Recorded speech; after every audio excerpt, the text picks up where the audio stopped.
Eu sou. Enquanto ando pelo espaço e tempo, deleitando-me com as visões infinitas de universos paralelos pulsando diante da minha visão, eu me perguntava: isso valeu a pena? Alguma vez houve algum significado para o que eu tinha feito?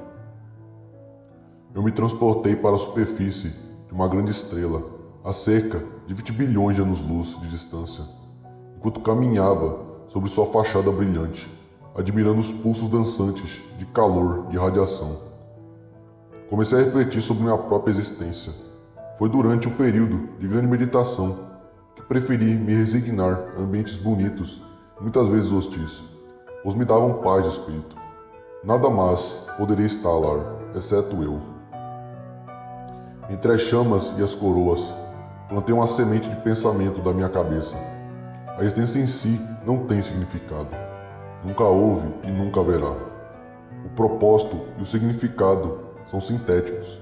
É algo projetado para adoçar o fato de que somos todos seres sem sentido que habitam uma pequena região nas vastas extensões do universo, em expansão perpétua, cujos limites, provavelmente, nunca seremos capazes de explorar, muito menos ver. Já se passaram quase 3 bilhões de anos desde que a humanidade se extinguiu.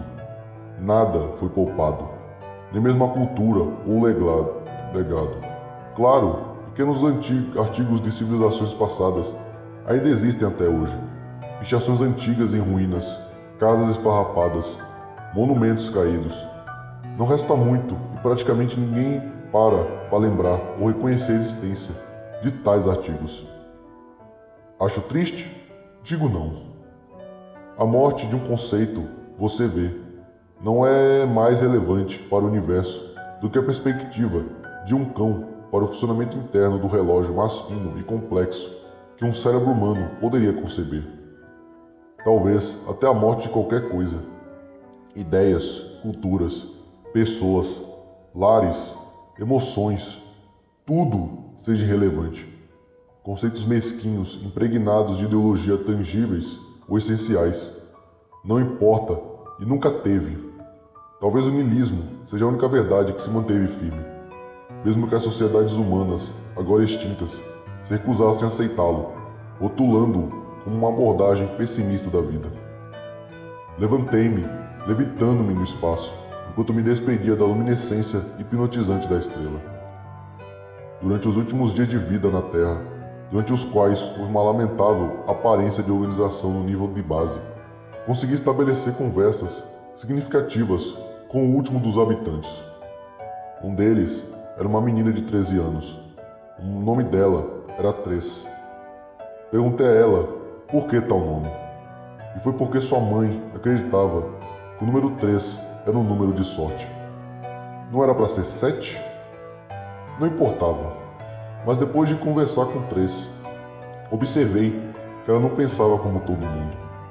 Ela conhecia a verdade por trás da existência.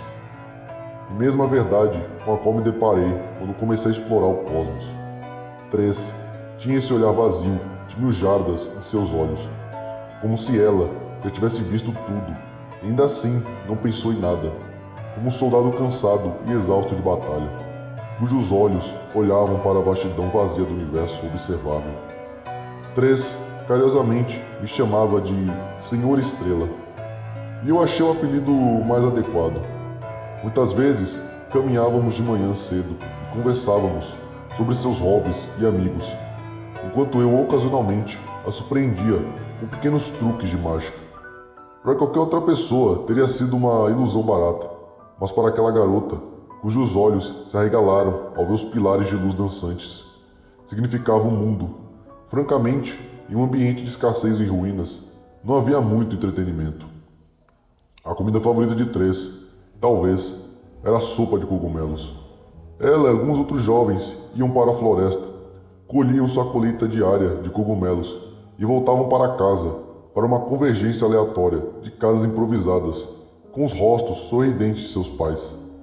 À noite, as nuvens de fumaça enchiam o ar, enquanto as chamas serviam para iluminar suas pequenas aldeias, sentadas entre prédios sem teto e eviscerados. Dias antes de o resto da humanidade deixar de existir. Dei a Três um presente de despedida. Era um relógio de pulso simples, e eu o fiz de modo que nunca parasse de tic-taquear, funcionando continuamente em matéria escura.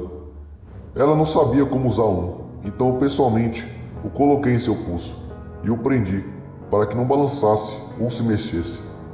Ela me abraçou, mas eu não conseguia sentir nada fisicamente. Eu tinha sido assim por vários milhões de anos. Mas apesar da falta de estímulo externo, senti pela primeira vez em tanto tempo uma pequena sensação de satisfação que equivale a como os animais, incluindo os humanos, interpretariam como felicidade. E foi uma felicidade genuína. Três me dissera que ela usaria seu relógio para contar os últimos dias da Terra. Eu assisti como um grande asteroide passou correndo pela atmosfera, sua frente queimando um laranja vívido e brilhante, antes de finalmente atingir o próprio planeta. A explosão foi espetacular, desintegrando a Terra em grandes pedaços de rocha opaca. O próprio conceito de destruição era natural. Não precisava significar que era bom ou ruim. Não gostei, nem senti desespero na destruição, ou mesmo na criação. Não precisava significar nada. Qualquer coisa, então, não tem que significar nada. Ao longo de 1 bilhão de anos, minhas ações embotaram e fiquei ocioso, tendo viajado por inúmeras galáxias e visto e experimentado as maravilhas do universo. Decidi viajar por todas as dimensões, até a 10ª, a última dimensão possível, onde tudo e qualquer coisa, e portanto nada, está acontecendo simultaneamente. Talvez fosse hora de recomeçar, e talvez até fazer as coisas de forma diferente desta vez. Ganhando um ritmo tectônico, acelerei antes que qualquer coisa existisse. Um caso especial, posso chamá-lo paradoxo de existir na existência, uma característica única da 11ª dimensão. Estava absolutamente escuro e vazio, um vazio de nada total, incluindo matéria escura em um estado como esse. Criei cuidadosamente um horizonte de ventos ao meu redor, para não cair na inexistência. Posso ter acabado de violar as leis mais profundas da física, ou talvez, apesar da longevidade de minha existência, ainda não tenha aprendido tudo sobre isso. Esperei pela primeira expansão do universo conhecido, e foi espetacular. Sem sentido, é claro, mas espetacular. No entanto, nem tudo tem que ter significado. Mesmo que em última análise não haja nenhum, você apenas existe, torna-se. Tu és, mesmo que eu escolha fazer as coisas de forma diferente desta vez. Nada irá alterar o resultado da falta de sentido.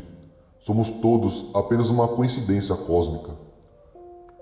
Vou agora observar e me maravilhar enquanto as estrelas e os planetas se formam ao meu redor por bilhões e bilhões de anos. Senti, então, que estaria em outro ciclo de existência, de criação e destruição, por um tempo inimaginavelmente longo. Talvez o que me manteve por tanto tempo, depois do que foi o maior período de tempo, é que eu perdi o senso de humanidade. Ou talvez a capacidade de simpatizar com esse senso. Já não sinto, mas simplesmente existo, como o próprio universo. Eu sou.